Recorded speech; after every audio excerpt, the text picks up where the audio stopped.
में मईशत को बहाल करना है, पहिया चलाना है, तो इंटरेस्ट रेट कम करने चाहिए।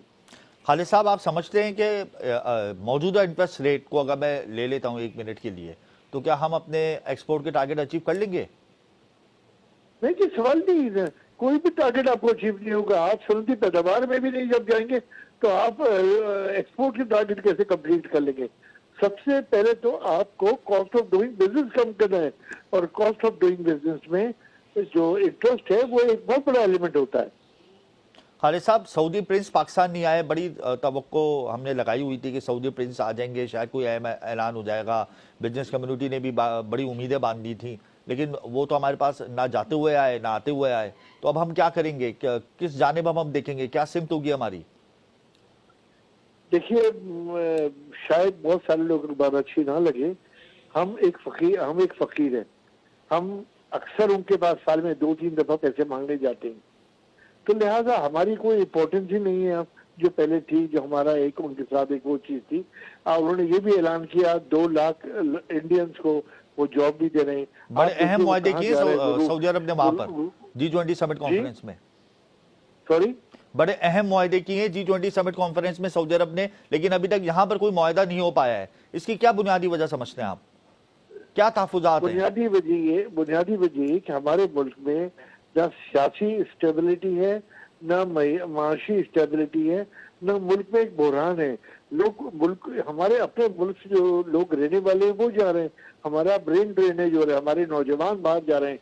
तकरीबन 8.5 लाख के करीब तो नौजवान बाहर चले गए। बिल्कुल ऐसे ही। तो हम लोग जो है ना, वो तो अभी तक हमारे पास तो कोई सिमटी नहीं मिल रही कि हमने करना क्या है। बहुत सारे मामलात में अपने पड़ोसी मुल्क से अपना मुआवजा करने की कोशिश करते हैं, जिन लाइन से वो चले गए, जो मईशत उनके चल रही है।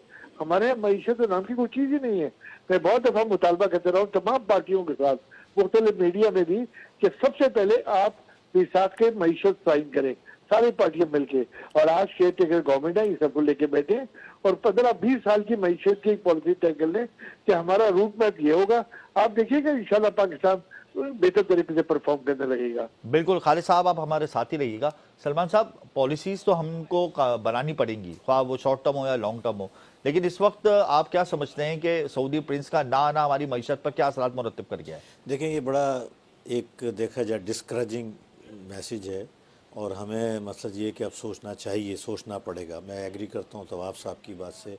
मीसाक़ मईशत जो है, मेमोरेंडम ऑफ इकनॉमी जो है वो अब साइन होना चाहिए, लेकिन मुझे नहीं लगता है ये हमारे पॉलिटिशियन सीरियस हों। और बल्कि मैं तो यहाँ तक कहूँगा कि इलेक्शन अल्लाह करे ना हो।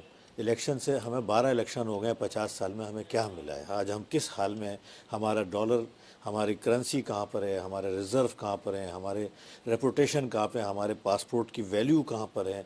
हम हर लिहाज से बहुत पीछे जा चुके हैं और पॉइंट ऑफ नो रिटर्न की तरफ तेज़ी से मूव कर रहे हैं। मैं समझता हूँ ये मौजूदा जो केयर टेकर हुकूमत है, प्रोफेशनल लोग हैं, तजर्बाकार हैं, और पिछले 4-6 साल में जितने भी लोग हैं उससे बेहतरीन टीम है। और फिर जिस तरीके से आर्मी चीफ साहब दिलचस्पी ले रहे हैं, इसी तरीके से वो मेंटेन रखें और इलेक्शंस को पोस्टपोन कर दें, ना करें 1-2 साल, और पहले मईशत को संभालें, तो वो सबसे मैं समझता हूँ इस वक्त बुनियादी फ़र्ज़ है। तो ये वजह है कि सऊदी क्राउन प्रिंस को तहफ़्फ़ुज़ात थे, उन्हें ये था कि हमारे जो रिपेट्रिएशन ऑफ डॉलर, जो प्रॉफिट टेकिंग है, वो शायद ना हो।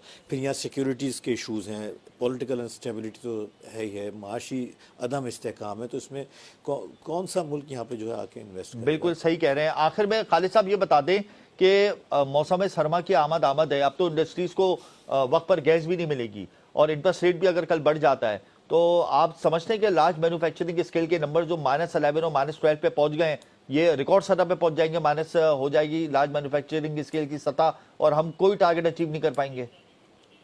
मेरे ख्याल है इस बात में कोई शक व शुबा नहीं है कि जिस समय से हालात चल रहे हैं और जो चीजें चल रही हैं, हमारे हालात रोज ब रोज खराब होते जा रहे हैं। हम ना एक्सपोर्ट में, हमारे इंपोर्ट जो है वो प्रॉब्लम है, इसकी वजह से महंगाई बड़ी बढ़ रही है।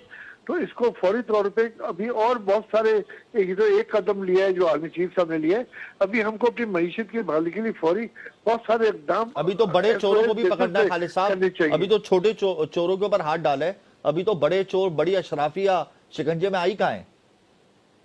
जी आप मेरे को ठीक कह रही है फौरी तौर, लेकिन ये टाइम नहीं है इतना आपको अपनी मईशत को ठीक करने के लिए। हम रोज बरोज घड़ी में जाते जा रहे हैं।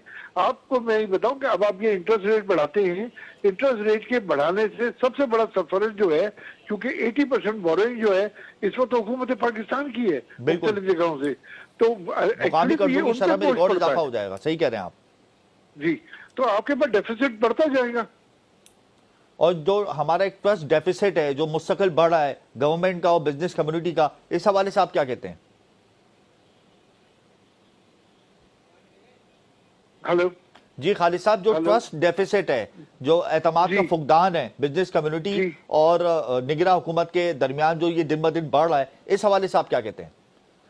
देखिए निगरान हुकूमत तो अभी आई है। हमारा जो सबसे बड़ा डेफिसिट है बिजनेस कम्युनिटी का नहीं, पूरी आवाम का, वो अपनी करेंसी के ऊपर है जी। लोगों ने डॉलर उठा के अपने घर में रखे, पता नहीं करेंसी का क्या हाल होगा और हमारी पाकिस्तानी करेंसी चलेगी भी या नहीं चलेगी।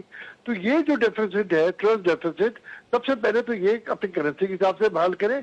उसके अलावा इंफ्रास्ट्रक्चर मिलता है, सुबह गैस मिलती है, शाम को नहीं मिलती है।